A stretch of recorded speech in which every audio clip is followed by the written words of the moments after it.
tiempo. Hoy estoy aquí para tener un espacio para compartir con todas vosotras y con todos vosotros el pensamiento crítico desde una perspectiva un poco más práctica y en este caso pues en referencia a lo que es mi práctica profesional que tiene que ver por supuesto con la metodología de innovación y las metodologías de diseño. Sin embargo, que hoy vaya a hacer una aplicación práctica a estas cuestiones no significa que esto vaya a ser un taller práctico, porque si hablamos de pensamiento crítico, pues de lo que vamos a hablar es de capacidad para pensar. Y por tanto vamos a ver herramientas que tienen que ver con aumentar tu capacidad reflexiva, con aumentar tu capacidad analítica y con introducir herramientas de pensamiento a las labores que sueles ejecutar cuando desarrollas proyectos de innovación o proyectos de diseño. Am, y por tanto, tenemos que hablar de dos grandes cosas, ¿no? Primero vamos a tener que hablar sobre qué es el pensamiento crítico y ver si somos capaces de extraer una definición consistente, válida y acertada para todas las que estamos aquí. Y después, una vez que tengamos claro pues, cuál es la definición en la que todos podemos encontrar un marco de trabajo sobre qué es el pensamiento crítico, pues pasaré a desarrollar de manera muy pincelada, ¿no? Pues en qué momentos de los procesos de diseño de innovación podemos aplicar el pensamiento crítico y qué podemos hacer para desarrollarlo, ¿no? Em, por tanto, vamos a hablar de cuestiones prácticas, pero a mí fundamentalmente lo que me interesa compartir contigo en este momento es pues una dolencia que estoy segura que tú también has detectado en los últimos años, que es esta incapacidad cada vez mayor que tenemos en las organizaciones, en los proyectos y en los equipos de trabajo para reflexionar adecuadamente sobre aquello que estamos haciendo, ¿no? Yo en los últimos 15 años me he dedicado al mundo de la ejecución, aunque mi pata, que es quizá la más estratégica o más conceptual cuando he desarrollado proyectos de innovación y de diseño, siempre pues he adolecido de un tiempo a esta parte de mejorar, de encontrar en los equipos con los que he trabajado, con los clientes con los que he trabajado, una calidad en su pensamiento, ¿no? Una mejor forma analítica, una mejor forma reflexiva, que cuando se juntan a tomar decisiones, esa toma de decisiones sea metodológica, es decir, existan herramientas y técnicas para tomar mejores decisiones. Es cierto que en los ámbitos creativos se han desarrollado técnicas y herramientas para resolver de manera creativa problemas complejos. En los procesos de ideación tenemos también cierta estructura metodológica para la toma de decisiones, pero cuando nos salimos del ámbito creativo y nos vamos más a un espacio de toma de decisiones de diseño, ya sea en la capa de investigación o la capa de decidir finalmente atributos de producto, sea en el ámbito digital o sea en el ámbito físico, pues aquí no sé si estáis de acuerdo conmigo que se suele adolecer de metodología para saber tomar decisiones desde una perspectiva crítica en términos de pensamiento, ¿no? Entonces, bueno, pues por eso toda esta fumada, por eso de un tiempo a esta parte, los últimos 2 o 3 años de mi vida los he destinado a estudiar mucho, a aprender mucho, a escribir mucho y a reflexionar mucho sobre este tema. Y si yo tuviese que decir pues cuál va a ser mi tagline de los próximos años, a qué se va a dedicar Alicia Chavero, pues además de la metodología de innovación y de diseño, obviamente en lo que me quiero centrar es en el fomento y en ayudar a otras personas a aprender a capacitarse en términos de pensamiento crítico. Dicho esto, como veis, lo primero que tengo que hacer y lo primero que tengo que compartir es algunas definiciones que hagan homogéneo el conocimiento que tenemos. No sé cuánto habéis leído, cuánto habéis desarrollado en vuestros días a días, en vuestras actividades profesionales o personales, los temas de pensamiento crítico, pero bueno, yo traigo algunas definiciones que creo que nos pueden servir para poder tener un poco un marco, ¿no? Un contexto. A mí me gusta mucho la definición que hace. Hay un organismo, fundación, asociación internacional que es la Asociación de Libre Pensamiento, que se llama Critical Thinking, que podéis bichear si queréis, que digamos que articula una definición bastante extensa de lo que es el pensamiento crítico, introduce diferentes elementos y atributos y creo que es bastante completa o por lo menos Yo después de lo que he tenido tiempo de leer y de aprender, pues creo que resume bastante bien la definición, ¿no? Dice que el pensamiento crítico es ese modo de pensar sobre cualquier tema, cualquier contenido o cualquier problema en el cual el pensador mejora la calidad de su pensamiento, gracias a que lo analiza, gracias a que lo evalúa y gracias a que es capaz de reconstruirlo hábilmente gracias a la reflexión previa. Es decir, hay un elemento súper importante cuando hablamos de pensamiento crítico y es que el pensamiento crítico es esa forma de pensar que busca mejorar la calidad del pensamiento de aquel que lo ejecuta. Por tanto, no existe un determinismo como tal, es decir, el pensamiento crítico sirve para cosas. Sí que es verdad que podemos tener una definición de, oye, nos va a ayudar a pensar mejor, nos va a ayudar a tomar mejores decisiones, nos va a ayudar a ser más reflexivos, más analíticos, a tener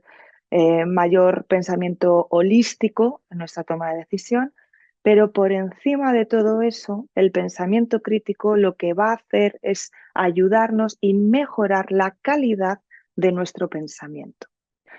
¿Cómo sé yo si mi punto de partida en términos de pensamiento es de calidad o no lo es?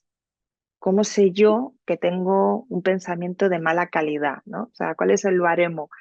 ¿Cuál es el test que yo puedo realizar para saber que mi pensamiento es de una calidad de 2 sobre 10 o de 10 sobre 10? Pues no tenemos ni idea, ¿no? Porque esto forma parte de la subjetividad del ser humano, todavía no existe una disciplina suficientemente articulada para conocerlo, pero sí que es verdad que a la hora, por ejemplo, de tomar decisiones, pues solemos tener muchos sesgos, muchas delimitaciones que hacen que la calidad de nuestro pensamiento pues no sea todo lo que podría llegar a ser, ¿vale? Por tanto, definición o idea fundamental de pensamiento crítico es esa forma de pensar, esa estructuración mental, esa estrategia mental que a mí me va a permitir tener una mejor calidad a la hora de razonar y a la hora de tomar decisiones. Otro elemento importante o que a mí me parece importante dentro de las definiciones que existen de pensamiento crítico son estos 4 elementos que también se introducen en la definición que realiza la Asociación de Libre Pensamiento de Critical Thinking, ¿no? Y dice que el pensador crítico, es decir, la persona que desarrolla el pensamiento crítico, tiene 4 atribuciones o tiene 4 características. La primera de ellas es que es autodirigido. Es decir, una persona que aplica pensamiento crítico sabe cuál es su punto de partida en términos de pensamiento cuando va a emitir una opinión sobre algo, cuando va a tomar una decisión sobre algo, es consciente de cuál es la información que ha utilizado para llegar a esa conclusión. Por tanto, sabe cuáles son los elementos informacionales que ha utilizado para decidir algo y también es consciente de cuáles son las carencias que tiene en esa forma de pensar. Por eso se puede autodirigir, porque puede ir del punto A al punto B conociendo de manera exacta cuál es la trayectoria que debe seguir. Esto nos invita a pensar que el pensador crítico es aquel que, antes de aplicar el pensamiento crítico, se ha enterado de cuáles son las herramientas que puede utilizar para mejorar la calidad de su pensamiento o, dicho de otro modo, conoce cuáles son sus carencias, ¿vale? Por tanto, digamos que el pensador crítico o el pensamiento crítico le ejerce aquella persona que tiene una determinación en la práctica, es autodisciplinado. Esto de tener pensamiento crítico a la hora de hacer cosas no es, no sé, no es como un test de heurística, ¿no? Que tú lo aplicas a un diseño de producto, tú lo aplicas a una web, tú lo aplicas a una experiencia de usuario y porque le pones el filtro, pues ya sabes perfectamente lo que tienes que hacer y lo que no, sino que el pensador crítico requiere de una práctica. Es autodisciplinado en tanto que siempre hay un meta-yo, siempre hay una persona, siempre hay una Alicia que está observando lo que Alicia está diciendo y lo que Alicia está pensando y por tanto es insistente en ir corrigiendo, en ir valorando cómo ha llegado a ciertas conclusiones cuando ha aplicado el pensamiento crítico. Esto también nos invita a pensar que el pensamiento crítico tiene una capacidad de ser automonitoreado, es decir, yo tengo que tener una capacidad de establecer determinados mecanismos de control para saber cuándo debo corregir o cuándo debo añadir nuevas herramientas a mi forma de pensar para ser mucho más holístico, para tener un pensamiento mucho más abstracto o para poder reflexionar de una manera más adecuada a los elementos en los que estoy empezando a tomar decisiones, ¿no?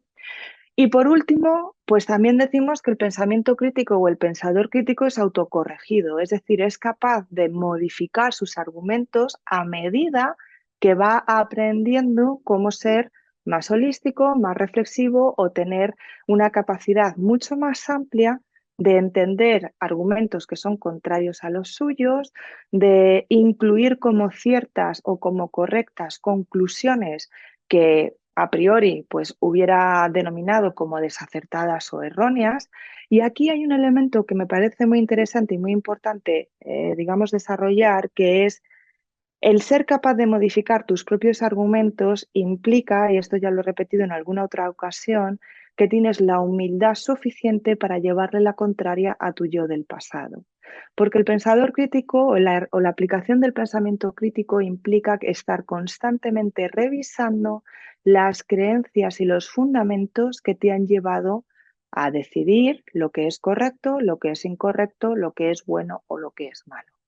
Autodirigido, autodisciplinado, automonitoreado, parece un trabalenguas, y autocorregido son, por así decirlo, los cuatro grandes elementos, los cuatro grandes atributos que debe tener una persona que quiere aplicar el pensamiento crítico.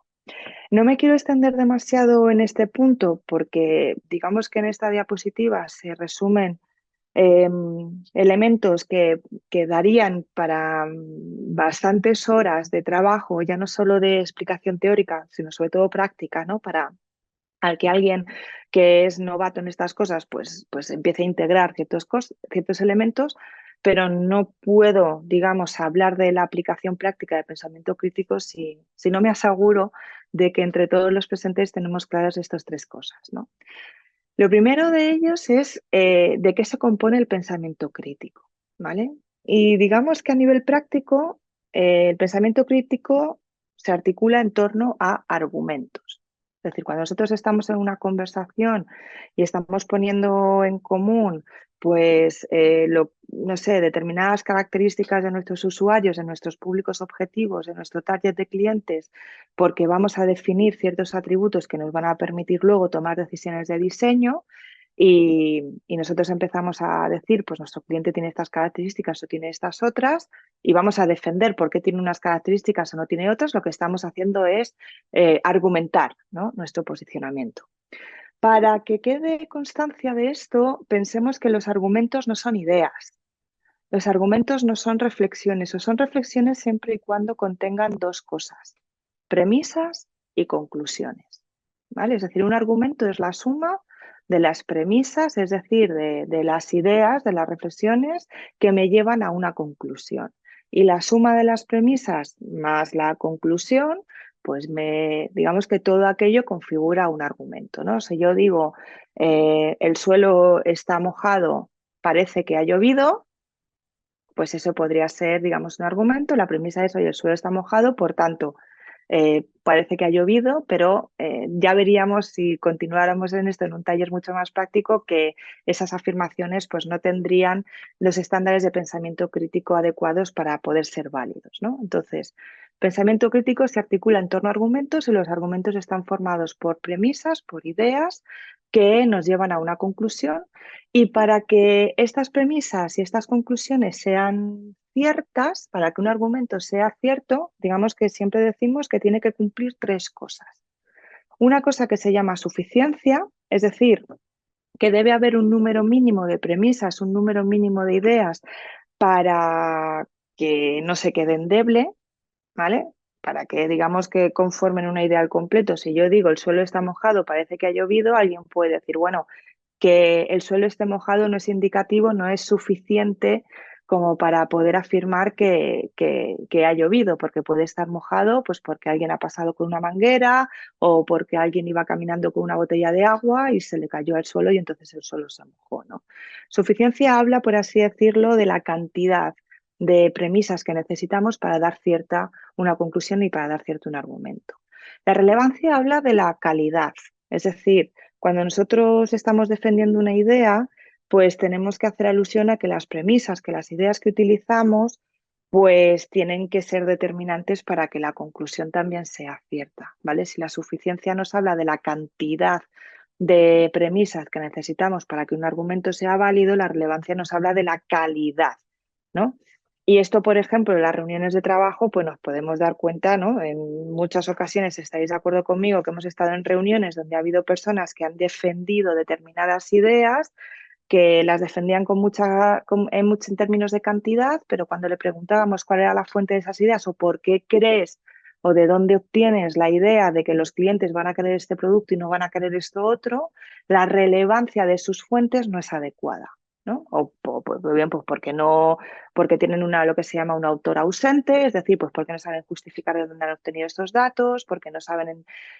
o bien porque no son relevantes para el momento en el que estamos tomando decisiones, ¿no? Esta cosa de es que eso ya lo hemos intentado y no funcionó. Bueno, quizá los argumentos que nos llevaron a que fallara en su día no tienen suficiente relevancia hoy, pues porque las características del entorno son distintas y por tanto esa argumentación de que en el pasado no funcionó no es relevante para poder dejar de llevar a cabo una idea de un producto o de un servicio, ¿no? Y luego, por último, también solemos hablar de aceptabilidad cuando también hablamos de la legitimidad de esas fuentes, ¿no? Es decir, cuando damos por válidas o por aceptadas que las fuentes pues, nos dan no son sesgadas o no están basadas en ideologías, que esto es una cosa que, por ejemplo, últimamente pues, está pasando mucho, ¿no? Además de esto, y tampoco ya os digo que me quiero enrollar mucho en este tema porque puedo convertir esto en una cosa súper teórica y súper abstracta en la que más de uno os durmáis siendo las horas que son, sí que es interesante por lo menos que sepáis que para aplicar el pensamiento crítico existen ciertos estándares que nos ayudan a velar por la calidad del pensamiento, ¿no? Y estos estándares tienen que ver con que, bueno, pues que las premisas sean claras, sean exactas, que sean precisas, es decir, que se expliquen por sí mismas y exista, bueno, pues definiciones que no usen palabras ambiguas o conceptos muy abstractos que den lugar a que nuestro interlocutor no entienda bien lo que estamos hablando, que sean pertinentes, que tengan cierta profundidad, que tengan amplitud y que también sigan ciertas reglas lógicas para aceptarlas como válidas, ¿no? Dicho esto y habiendo hecho esta primera introducción, ¿cómo podemos aplicar todos estos conceptos que parecen muy abstractos a la práctica de lo que son los procesos de innovación o los procesos de diseño, que es un poco pues lo que queremos desarrollar hoy aquí, ¿vale? La aplicación del pensamiento crítico requiere únicamente, desde mi punto de vista, de tres ejercicios, ¿vale? O sea, realmente todo esto va de saber hacerse las preguntas adecuadas.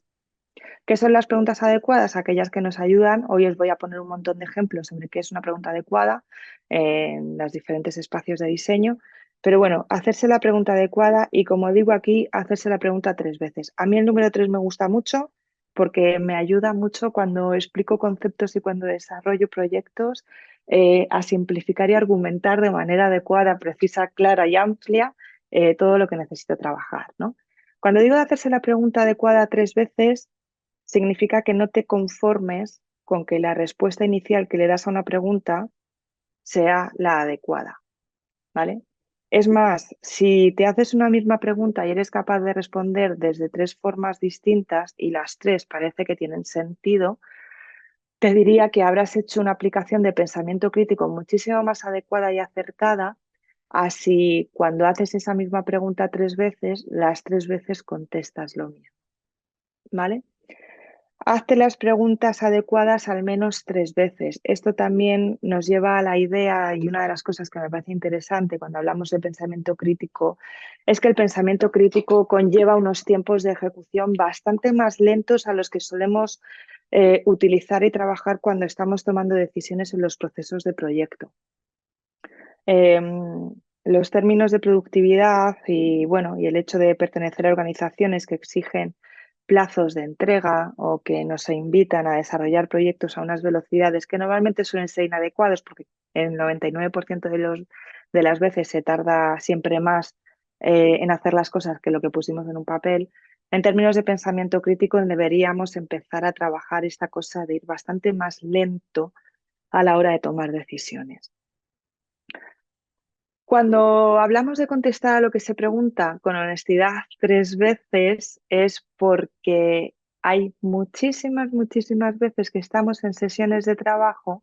en las que alguien formula una pregunta y el resto de los asistentes se empieza a enrollar dando argumentos, dando premisas y llegando a conclusiones que no tienen nada que ver con lo que se me ha preguntado, ¿no? Em, Contestar a lo que se pregunta con honestidad 3 veces, pues conlleva a que de nuevo las respuestas no tengan por qué coincidir. Y de nuevo, cuanto menos coincidencia, cuanto más disenso exista a la hora de desarrollar las preguntas acertadas, mayor capacidad de pensamiento holístico tendremos, ¿no? Y habrá que además sostener el disenso, que esto lo veremos un poquito más adelante. Sostener el silencio y sostener el disenso. Yo de un tiempo a esta parte soy bastante partidaria, valga la redundancia, de que en esta vida el consenso está sobrevalorado y de que intentamos de manera muy rápida llegar a acuerdos cuando lo que deberíamos hacer para fomentar el pensamiento crítico y por tanto el pensamiento estratégico es ser capaces de sostener el disenso a lo largo del tiempo. Es decir, no deberíamos en las decisiones relevantes de nuestros procesos de diseño ser capaces de llegar a un acuerdo en 1 hora de sesión de trabajo. O porque pongamos 4 post-it en una pared y decidamos que de los 4 nos quedamos con. También sostener el silencio implica, de nuevo, que en las sesiones de trabajo, sobre todo cuando son participativas, que cada vez son menos, yo creo que hemos perdido aquí mucho la esencia de lo que eran en su día los procesos participativos, tanto en términos de investigación como en los procesos de diseño puro. Ahora son muchísimo más individualistas, mucho más personalistas. La sostención del silencio nos invita a que cuando nos hacemos preguntas que pueden tener múltiples respuestas, seamos capaces de callar nuestra voz interior y de a lo mejor no encontrar una respuesta o una solución que consideramos acertada hasta dentro de unas horas, incluso unos días o, por qué no, unas semanas, ¿no? Y muchas de vosotras diréis, ya Alicia, pero es que yo en mis proyectos yo no puedo pasarme unas semanas sin dar respuesta a mi jefe, a mi jefa, a mi interlocutor, al equipo de desarrollo, porque entonces pues eso conllevaría que no desarrollaríamos las cosas a la velocidad a la que nos exigimos. Bueno, pues entonces aquí mi respuesta es que a lo mejor la velocidad que estamos llevando ahora para desarrollar proyectos no sea la adecuada, ¿no? Pero bueno,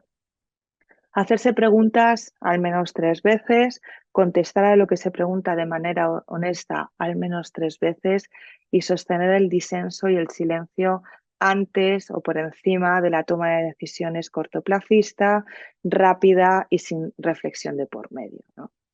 Dicho esto,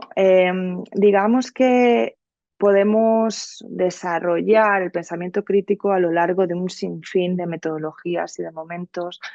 de desarrollo en los proyectos de innovación y diseño, pero yo me centro fundamentalmente en los estados incipientes, ¿no? Ya sabéis que en mi caso las metodologías que desarrollo vienen de Human Centered Design y son aquellas que se desarrollan en los inicios de los procesos de innovación y los procesos de diseño y por tanto, pues cuando nos encontramos en los momentos de máxima incertidumbre, ¿no? Que decía antes Aurelio con esa frase maravillosa de Kant,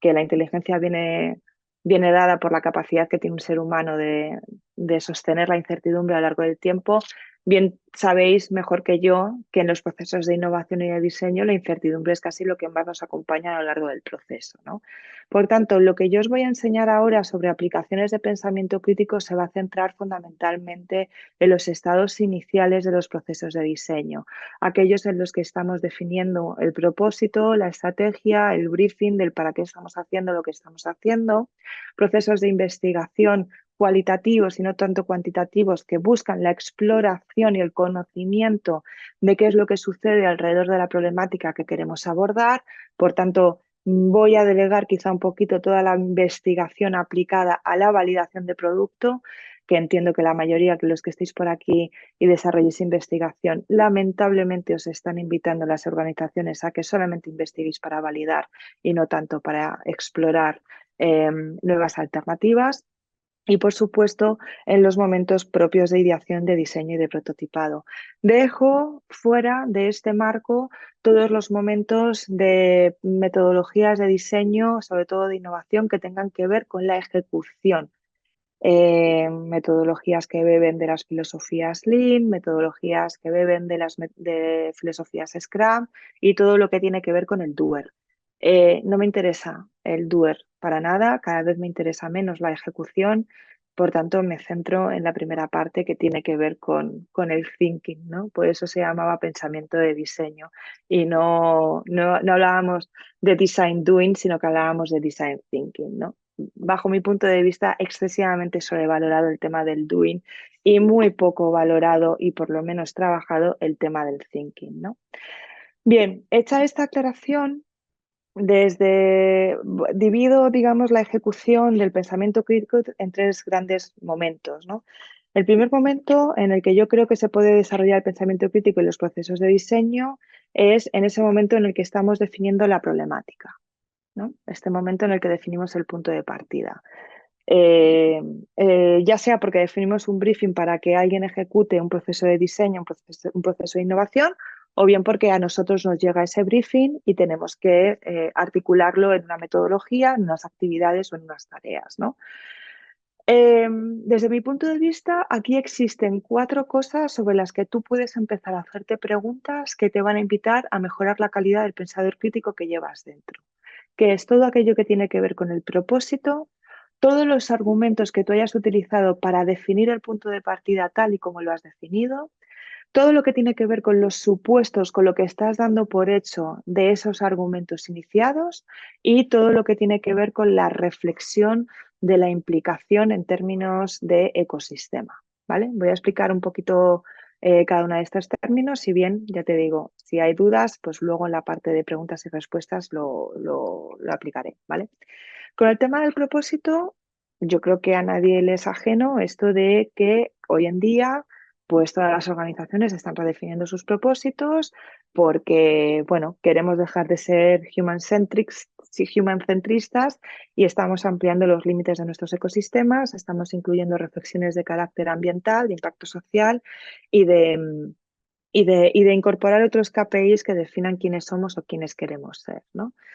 Dentro de la parte del propósito que define el proyecto, no tanto el propósito de una organización, no me voy a cuestiones tan abstractas, sino que cuando nosotros tenemos que respondernos a nosotros mismos y a los equipos con los que trabajamos, ¿cuál es el propósito de este proyecto? Hay 2 preguntas que te invito a que te hagas al menos 3 veces con una separación mínima de 2-3 días entre cada vez que te la haces, ¿vale? Y una es, ¿para qué abordamos el arranque de este proyecto? ¿Para qué abordamos el arranque de este proyecto?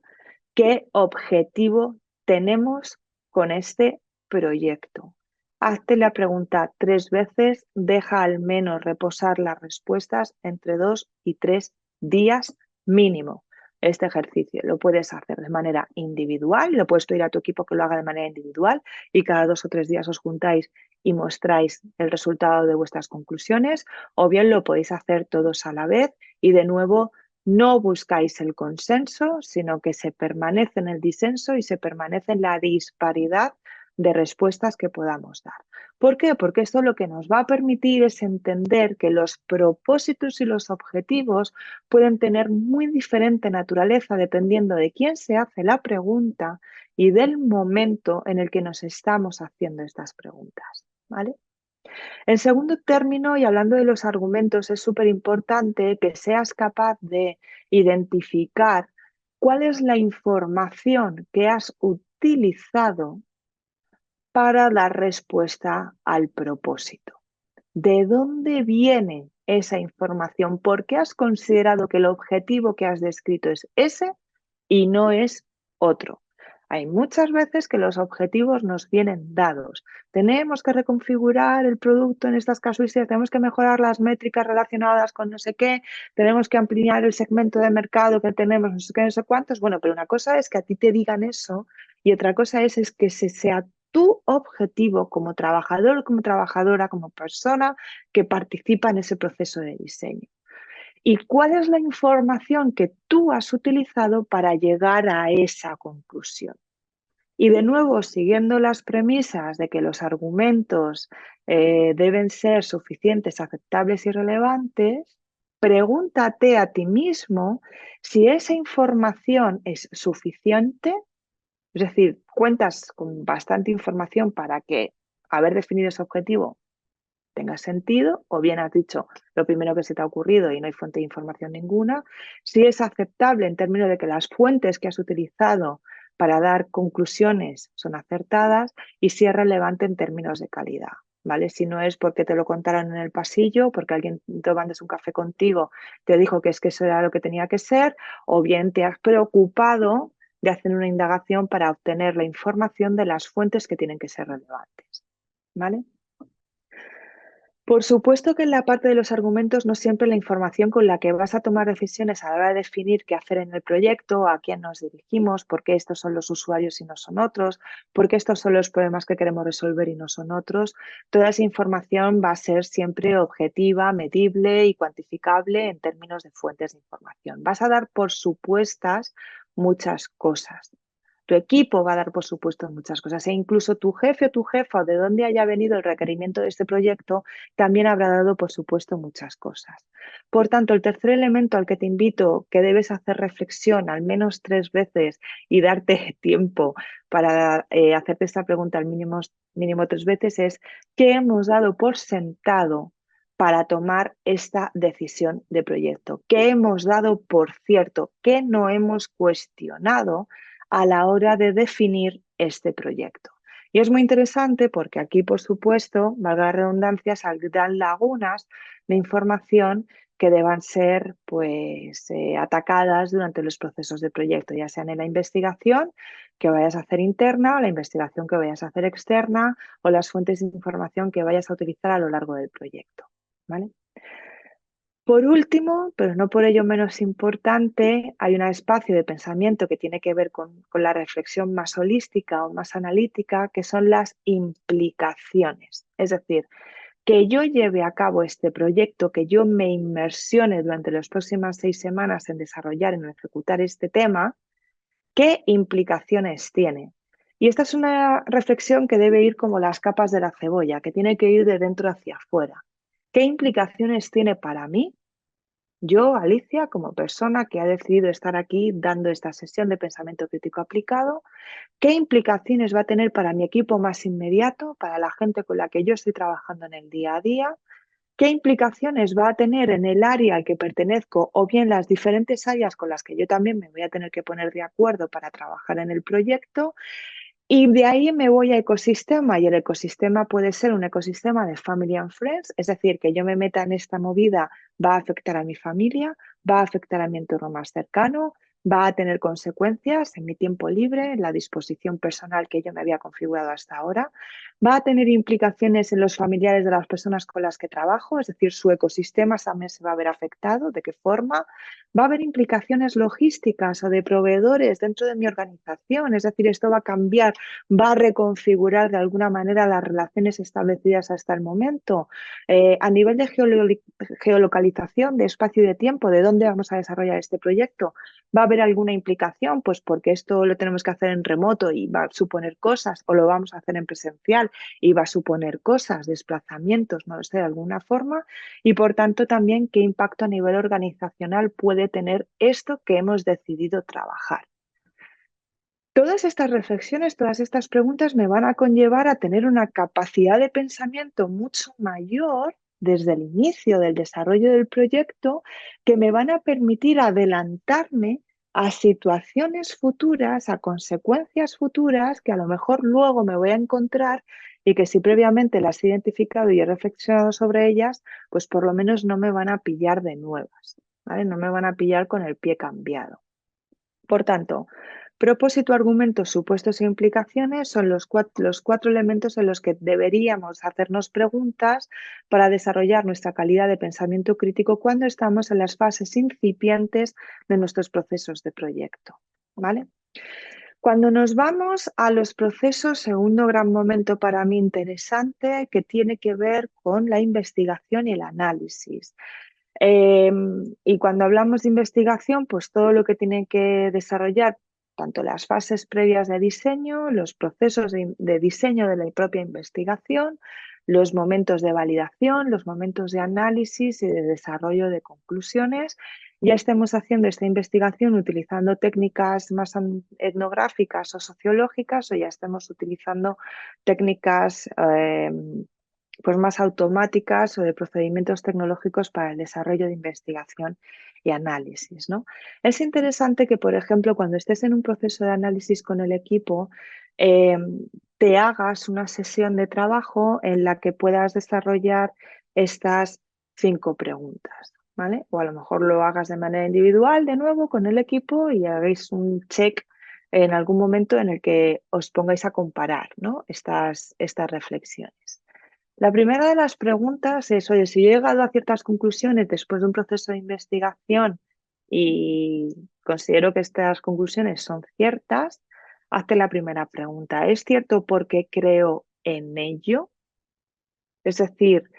no, es que yo he realizado investigación con usuarios y, joder, y esto es lo que me han contado y lo he pasado por un quanti y de 400 personas con las que he hablado, pues es que 280 han dicho esto y por tanto creo en ello, creo que esto es verdad. Aquí tenemos que tener cuidado porque cuando decimos que es cierto porque creo en ello, siempre partimos de la premisa que lo que creo es cierto aun cuando a veces nunca he cuestionado las bases de mi creencia. Si yo, por ejemplo, siempre doy por hecho que hacer un cuantitativo me va a dar un resultado cierto sobre lo que opinan los clientes de mi producto, pero nunca me he llegado a cuestionar si eso es verdad, yo por el simple hecho de realizar un quanti en una investigación, pues voy a dar por válido cualquier resultado que me ofrezca el haber hecho una investigación cuantitativa, cuando a lo mejor puedan haber defectos de forma, cuando a lo mejor la muestra no esté bien detectada o cuando puedan haber un montón de problemáticas que hayan quedado fuera de ese estudio, ¿no? Entonces, es cierto porque creo en ello, pues a veces nos lleva a la falacia de creer en cosas sin que previamente nos hayamos cuestionado si las bases de mis creencias son acertadas o no. Es cierto porque creemos en ello, es decir, cuando yo me voy al plural y no me voy al singular, esto nos lleva siempre a buscar la premisa de que el pensamiento de grupo al que pertenezco es cierto, aunque nunca haya cuestionado las bases de mis creencias o las bases de las creencias del grupo. Esto nos pasa muchísimo cuando trabajamos en proyectos, en organizaciones,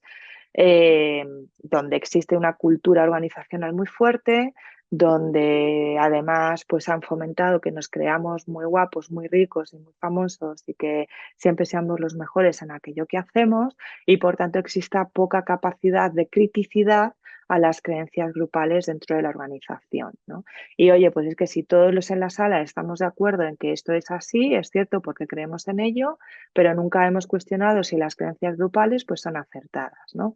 Esto muchas veces cuando hemos trabajado, por ejemplo, en creatividad, siempre soltamos esta frase de lo que ve todo el mundo lo ve. Aunque eso que se esté viendo, pues no sé, pero lo que pasa es que o sea, no tenga un sentido propio. Y sin embargo, cuando tenemos algo que lo cree solo una persona, pero no pertenece al pensamiento de grupo, pues siempre lo rechazamos porque consideramos que no es válido o que no es acertado, ¿no? ¿Es cierto porque quiero creerlo? Esta es una pregunta súper interesante porque hay muchas veces que afirmamos ciertas cosas en los procesos de investigación o en los procesos de análisis simplemente porque plantearnos una alternativa exigiría que yo debería cambiar mi modo de pensar de forma significativa o que incluso tenga que admitir que en su día me equivoqué a la hora de defender una idea o una creencia. Em, yo la verdad es que apenas me he encontrado en este tiempo y me encantaría escuchar vuestras reflexiones luego después cuando hagamos las preguntas y respuestas. Hay muy poca autocrítica y hay muy poca autoanálisis en general en la vida, pero sobre todo en las empresas cuando estamos en procesos de toma de decisión. Muy pocas veces escuchamos a las personas admitir que se han equivocado cuando de manera vehemente en momentos anteriores han defendido una idea como cierta, como camino correcto e incluso pues han pecado de menospreciar ideas alternativas por el simple hecho de que no coincidían con sus propias creencias, ¿no? Ejercer el pensamiento crítico en los procesos de proyecto implica que tengas la humildad suficiente y la capacidad suficiente para aceptar que en cualquier momento del proceso te vas a encontrar con una información que puede que te haga caer en el error de una premisa pasada, que te haga darte cuenta de que estabas equivocada en una afirmación que habías realizado en el día de ayer,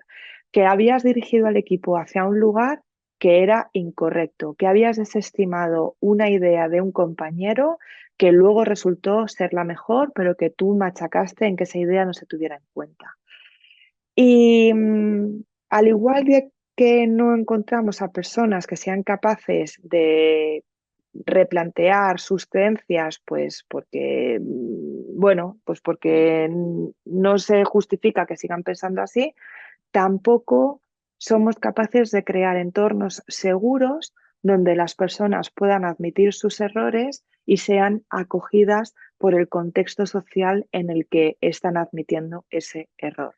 sino todo lo contrario. Estamos creando cada vez más contextos y entornos sociales donde cuando una persona admite que se ha equivocado, pues normalmente es machacada. Y no me meto en las retóricas de emprendeduría, donde el error se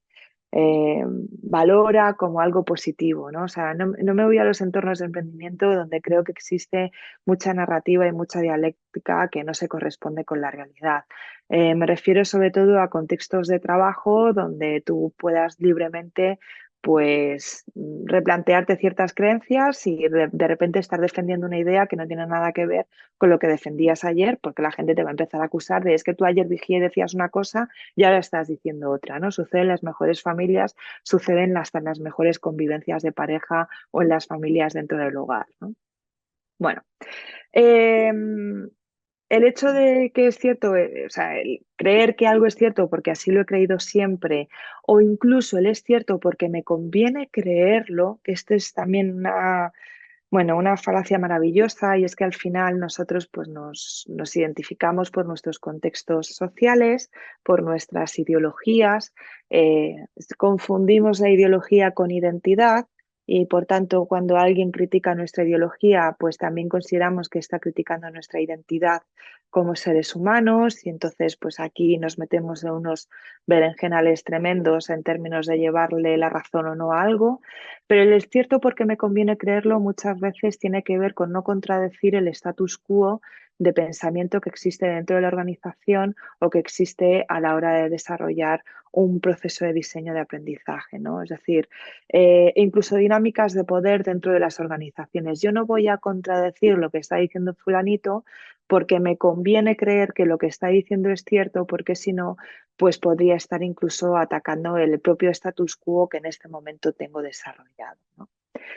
Bueno, a todo esto en algunas ocasiones lo he llamado el análisis de pensamiento egocéntrico. Realmente todas estas preguntas a lo que te invitan es que a la hora de realizar análisis en tus procesos de diseño tengas esos ratitos, esos momentos de ser muy sincera contigo misma, muy sincero contigo mismo y decir,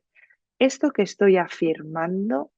¿de dónde viene? ¿Es porque lo creo? ¿Es porque me interesa creerlo? ¿Es porque me conviene? Y aquí nos tenemos que acostumbrar a que ser sinceros con nosotras mismas no implica darle a ningún botón rojo de autodestrucción, ni implica que el día de mañana tengamos que estar buscando psicoanalista en Google porque de repente, ¿sabes?, se haya venido abajo alguna de nuestras creencias más limitantes, ¿no? O sea, todo lo contrario. Esto simplemente nos invita a entender cuáles son las limitaciones para ser capaces de autocorregir y autodiagnosticar nuestras carencias de pensamiento crítico a la hora de desarrollar ciertas reflexiones, ¿no? Bueno, por último, en momentos de ideación y de conceptualización, que por supuesto tengo que entrar en ello, ¿no? Porque quizás sí que es el lugar donde más se ha desarrollado el pensamiento crítico, es el espacio donde más técnicas y herramientas hay a lo largo de la historia para hablar de pensamiento crítico, porque entre otras cosas, pues por ejemplo, todo lo que tiene que ver con el desarrollo del pensamiento lateral, pues ha sido fomentar nuestro pensamiento crítico, ¿no? Y en esto la creatividad tiene muchísima literatura. Ahora bien, a mí me gustaría compartir con vosotros y con vosotras dos elementos que considero bastante interesantes a la hora de aplicar pensamiento crítico en sesiones de trabajo, ¿no? Una tiene que ver con las distorsiones cognitivas y la otra tiene que ver con los modelos mentales. Le llamamos distorsiones cognitivas a ciertos mecanismos que existen en nuestra cabeza que nos hacen distorsionar la información con la que trabajamos, ya sea porque hay filtros que distorsionan la información de entrada, ¿no? Es decir, que cuando yo recibo información, cuando recibo ciertos elementos, pues los distorsiono. Y entonces, pues eso hace que la salida, ¿no? Que el output de información, mi opinión, la idea, el argumento, la pregunta, la respuesta que voy a darle a algo,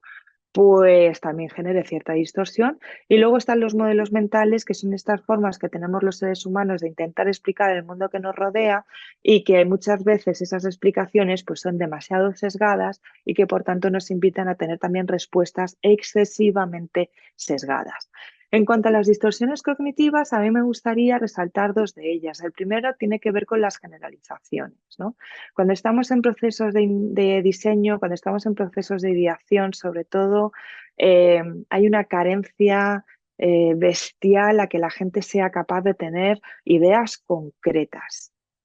O sea, yo me he enfrentado durante muchos años a procesos de ideación con mis clientes en los que las ideas son súper vagas, son súper abstractas, son súper conceptuales. O sea, la gente no dedica más de una palabra a definir una idea, sobre todo cuando le das un post-it, ya sea en formato físico o en formato digital, le pides que sean ideas concretas, que escriban frases completas, ¿no? Todo este tipo de cosas. Y es que la gente hace caso omiso a estos temas. Yo no sé si es porque tiene unas lagunas mentales impresionantes, pues bien porque no tiene vocabulario, porque no lo enriquece, porque no lee o porque son vagos a la hora de tener ideas, pero se basan las ideas en generalizaciones. Y el problema de la generalización es que luego es muy difícil concretar atributos de producto, de servicio o de desarrollo concreto de una solución. Te tienes que pasar no sé cuánto tiempo alineándote con todos los departamentos y con todas las personas, queriendo definir exactamente a qué le llamábamos no sé qué cosa, pues porque en el momento de la ideación fuimos generalistas y no buscamos la precisión y la concreción extrema, ¿no? Entonces, mucho del ejercicio del pensamiento crítico en procesos de ideación tiene que ver con evitar las generalizaciones. Otra cosa interesante también cuando estamos en procesos de ideación, nosotros en el pensamiento crítico no lo hemos introducido al inicio, pero forma parte. Cuando definimos el pensamiento crítico también incluimos los procesos emocionales, ¿no? Porque esta cosa de tener ideas objetivas sin haber pasado el filtro de la emocionalidad, bueno, pues afortunadamente el tema de la dualidad cartesiana y de Descartes la hemos superado ya hace unos cuantos decenas de siglos, aunque ahora todavía haya gente que piensa que razón y emoción son cosas diferentes, pero bueno, afortunadamente la ciencia desde hace ya bastantes años ha demostrado que no. Y la inclusión de los estados emocionales en los procesos creativos es muy interesante tenerla muy bien verbalizada y muy bien trabajada con técnica de ideación basada en emoción. ¿Por qué? Porque esto nos invita a tener dos cosas. Por un lado, mucha más capacidad de autopercepción y de entender cómo pueden influir los estados emocionales a la hora de generar ideas, a la hora de tener más o menos capacidad de pensamiento crítico. Y por supuesto, la autopercepción nos lleva a la honestidad, nos lleva a contestar de manera clara y concisa las preguntas de si creo en ello, por qué siempre quería en ello, por ejemplo, las valoraciones del impacto, de la honestidad o de la percepción o de los supuestos que tenemos respecto a las ideas que consideramos válidas, ¿no? En cuanto al tema de los modelos mentales, hay un par de elementos que también me resultan muy interesantes y con esto quiero ya terminar, que tienen que ver con las representaciones globales. Es decir, si cuando definimos los proyectos en un inicio, nosotros en nuestra aplicación de pensamiento crítico incorporamos la reflexión de ecosistema y reflexionamos sobre cuál es el impacto que tiene en mi yo, en mi entorno, en el ecosistema de mi organización, en el ecosistema el ecosistema de la organización, ¿no? Si hacemos esas capas de cebolla y reflexionamos de menos a más, también la representación global de la ideación y de los procesos de diseño deberían incorporar el diseño de las consecuencias, ¿no? Esto que siempre hemos denominado durante mucho tiempo el diseño del legado, el diseño del largo plazo, ¿no? De ir un poquito más allá en cuando aplicamos estos cambios en nuestra metodología de diseño, cuando aplicamos estos cambios en producto, cuando aplicamos estos cambios que va a conllevar cambios en la organización, cuáles van a ser las consecuencias de la aplicación de todos estos campos, ¿no? Y luego, por último, también hablar del concepto de simplificación, porque si los procesos de ideación te tienen que invitar a acotar, a ser preciso, a completar muy bien qué es aquello que quieres hacer, piensa que los procesos de análisis y de reflexión son procesos que son más eh, abstractos, ¿no? Que tienden a englobar. Entonces, cuando hablamos de simplificación en los modelos mentales, de lo que venimos a hablar es que para poder aplicar el pensamiento crítico en un proceso de ideación, tienes que tener en cuenta o muy claro cuándo tienes que ser muy preciso a la hora de verbalizar cosas, cuándo tienes que utilizar palabras muy concretas, cuándo tienes que ser muy exacto, decir en el quién, el cómo, el para qué, el dónde, cuándo, cómo, y cuándo te puedes permitir en tus argumentaciones, en tus verbalizaciones, ser mucho más abstracto, ser mucho más conceptual y digamos que tener un modelo mental pues un poquito más generalista, ¿vale? Bueno, dicho esto, están ya las 5:01. Simplemente compartir tres grandes conclusiones y ya paso a las preguntas que me queráis hacer, ¿no? El pensamiento crítico aplicado, por supuesto, a todo en general, pero aplicado a temas de innovación y de diseño, va de calidad. O sea, va de calidad en la forma de pensar. No va de ser más crítico con las ideas. Hay mucha gente que confunde el pensamiento crítico con la criticidad y no tiene mucho que ver, pero la calidad se puede trabajar desde múltiples vías de trabajo. Aquí hemos visto algunas pinceladas de algunas de ellas. En los talleres que hagamos la próxima semana iremos ya a casos concretos y lo pondremos en práctica en cosas mucho más concretas, pero que desde luego tengas en cuenta que esto se puede aplicar desde muchos puntos de vista. La perpetuación del modelo existente en la toma de decisiones es nefasto para el pensamiento crítico. Y aquí me refiero con el, es cierto, o sea, yo creo en ello porque creemos en ello, ¿no? Ese pensamiento de conjunto, ese pensamiento sistémico de que aquí en la organización, aquí en el equipo, pues es lo que siempre hemos pensado y no voy a retar el modelo existente, pues todas aquellas decisiones donde el pensamiento crítico hagan perpetuar el modelo existente, pues no son pensamiento crítico, son perpetuación de modelo. Y hay una cosa que a mí también me gusta mucho cuando hablo de pensamiento crítico y es que tener datos no implica tener razón. Y esto va un poco por el lataísmo que estamos sufriendo en la época que nos toca vivir y que bueno, pues se está desarrollando de un tiempo a esta parte como que todo lo que se puede medir se puede mejorar, si tenemos datos podemos tener información, si tenemos información tenemos conocimiento. Bueno, que exista todo eso en nuestras cabezas no significa que tengamos razón. Para ello tenemos que ser capaces de aplicar el pensamiento crítico, ¿vale? Para saber más, por supuesto, que os dejo en mi web un montón de artículos que hablan sobre esto y en LinkedIn buscáis Design for Permanence o el curso de pensamiento crítico que también existe en estas redes, que os van a ayudar un montón a mejorar y profundizar en algunos temas que hemos estado viendo durante esta ponencia.